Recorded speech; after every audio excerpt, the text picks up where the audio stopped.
पिछले वीडियो में हमने अवतल दर्पण यानी कि कॉनकेव मिरर तथा उत्तल दर्पण यानी कि कॉन्वेक्स मिरर, इनके गुणधर्मों तथा इनके अनुप्रयोग के बारे में पढ़ा।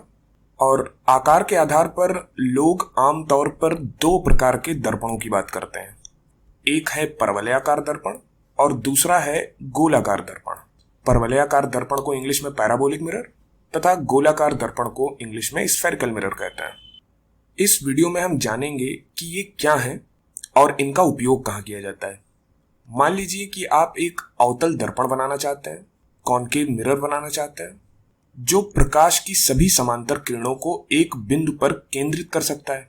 तो ऐसा करने के लिए दर्पण के जिस आकार की आवश्यकता पड़ेगी वह आकार परवलय का आकार होगा और ऐसे दर्पण को हम परवलयाकार दर्पण कहते हैं और इंग्लिश में इसे हम पैराबोलिक मिरर कहते हैं।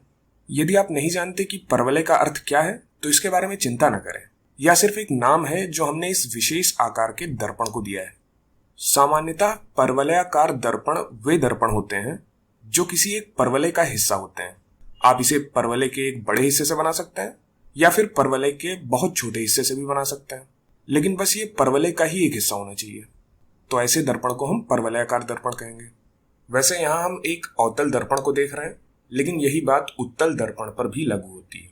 अब यहाँ पर एक बात है कि परवलयाकार दर्पण बनाना थोड़ा मुश्किल है, क्योंकि यदि आप इसके आकार को ध्यान से देखें तो आप नोटिस करेंगे कि ये बिंदु परवलय का शीर्ष है और इसके आसपास आपको बढ़िया वक्र देखने को मिल रहा है, एक अच्छा कर्व आपको देखने को मिलता है।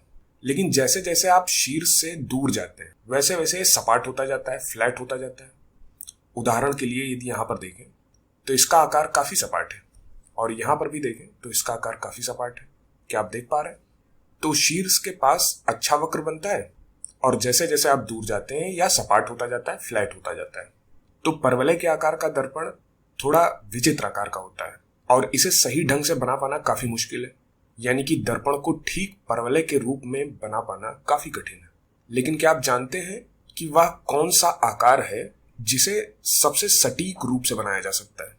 आप इसका अंदाजा आसानी से लगा सकते हैं। वह आकार और कुछ नहीं बल्कि वृत्त का आकार है और सही ढंग से कहें तो त्रिविम में एक गोले का आकार है। और यहीं पर हम गोलाकार दर्पण की बात करते हैं। तो गोलाकार दर्पण वह दर्पण है जो किसी गोले का हिस्सा है। यहाँ पे देखिए, ये दर्पण जो बना है यहां से लेके यहां तक ये गोले का हिस्सा है। तो गोलाकार दर्पण हम उन दर्पणों को कहेंगे जो किसी एक गोले का हिस्सा होते हैं, तो इन्हें हम गोलाकार दर्पण कहते हैं। इंग्लिश में कहें तो स्फेरिकल मिरर कहते हैं। अब चूंकि गोला बनाना काफी आसान है, स्फेयर बनाना काफी आसान है, इसलिए गोलाकार दर्पण का निर्माण करना भी आसान है।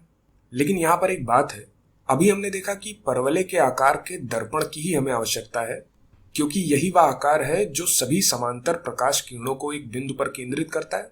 और यदि हम चाहते हैं कि सभी समांतर प्रकाश की किरणें एक बिंदु पर केंद्रित हों तो हमें परवलयाकार दर्पण की ही आवश्यकता पड़ेगी।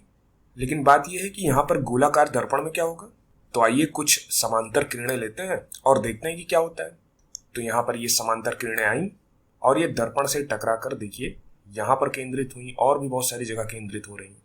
तो यहाँ हम स्पष्ट रूप से देख सकते हैं कि प्रकाश की किरणें एक बिंदु पर केंद्रित नहीं हो रही हैं और इसमें कोई आश्चर्य भी नहीं होना चाहिए, क्योंकि हम पहले ही चर्चा कर चुके हैं कि परवलय का आकार ही एकमात्र आकार है जो ऐसा कर सकता है, यानी कि सभी समांतर किरणों को एक बिंदु पर केंद्रित कर सकता है। तो जाहिर सी बात है कि परवलय के आकार के अलावा यदि हम किसी भी आकार का दर्पण लेंगे तो वो ये काम नहीं कर पाएगा, यानी कि वो सभी समांतर किरणों को एक बिंदु पर केंद्रित नहीं कर पाएगा। तो यहाँ पर जब हमने गोले के आकार का दर्पण लिया है तो जाहिर सी बात है ये सभी समांतर प्रकाश किरणों को एक बिंदु पर केंद्रित नहीं कर पाएगा। अब एक जायज प्रश्न ये हो सकता है कि हम इन गोलाकार दर्पणों का निर्माण करते ही क्यों हैं, जब वे सभी समांतर प्रकाश की किरणों को एक बिंदु पर केंद्रित नहीं कर पा रहे हैं, तो इसका निर्माण हम कर ही क्यों रहे? तो इसका कारण ये है कि यदि आप यहाँ ध्यान से देखें तो आप देखेंगे कि प्रकाश की किरणें जो बहुत दूर है, यहाँ किनारे पर, यहाँ पर और यहाँ पर, ये जो अंतिम छोर पर जो प्रकाश की समांतर किरणें आ रही हैं, यही वे किरणें हैं जो एक बिंदु पर केंद्रित नहीं हो पा रही। तो चलिए इनका रंग बदल लेते हैं ताकि आप इन्हें आसानी से पहचान पाए। तो ये वो किरणें हैं, यही हैं जो एक बिंदु पर देखिए यहाँ केंद्रित नहीं हो पा रही हैं, ये फैली हुई हैं। तो यही वे किरणें हैं जो किसी एक बिंदु पर केंद्रित ना होकर के ये इस स्थान के आसपास आकर के केंद्रित हो रही हैं और इसे फैला रही हैं। अब बात यह है कि इस समस्या को कैसे हल किया जाए। तो इसका एक समाधान है कि क्यों ना हम इन किरणों से छुटकारा पा लें। तो इनसे छुटकारा पाने के लिए हम दर्पण के इस हिस्से को काट के निकाल देते हैं। तो चलिए इन हिस्सों को यहाँ पर और यहाँ पर जो किनारे के हिस्से हैं इनको काट के निकाल देते हैं और देखते हैं क्या होता है।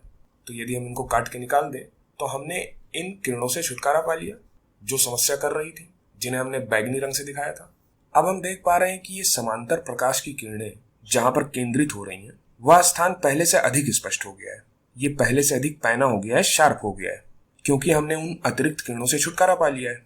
अब जाहिर सी बात है कि इस स्थान पर पहले जितनी किरणें आ नहीं रही हैं तो इसकी चमक कम हो गई है, परंतु ये पहले से अधिक पैना हो गया है, शार्प हो गया है।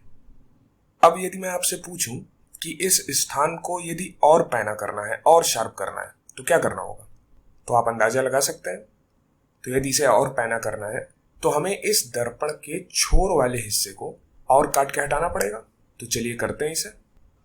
अब आप स्पष्ट रूप से देख सकते हैं कि अब प्रकाश की लगभग सभी किरणें स्पष्ट रूप से एक ही बिंदु पर केंद्रित है। अतः अब हम इस निष्कर्ष पर पहुंच सकते हैं कि जब तक हम एक ऐसा गोलाकार दर्पण बनाते हैं कि वह एक गोले का बहुत छोटा हिस्सा है, तब तक यह लगभग सभी समांतर प्रकाश की किरणों को एक बिंदु पर केंद्रित करने में सक्षम होगा। और यदि आप सोच रहे हो कि ऐसा क्यों हो रहा है, ये गोलाकार दर्पण जो कि गोले के बहुत छोटे हिस्से से बनाया गया है, ये क्यों सभी समांतर किरणों को एक बिंदु पर केंद्रित करने में सक्षम हो रहा है, ये इतनी सटीकता से क्यों कर पा रहा है, तो ऐसा इसलिए है क्योंकि जब आप इस गोले का एक बहुत छोटा हिस्सा लेते हैं तो यह परवलय के इस छोटे से हिस्से के साथ अच्छी तरह से फिट हो जाता है, या फिर कहें परवलय के इस छोटे से हिस्से से मेल खाता है। आइए देखते हैं कि ये कैसे हो रहा है।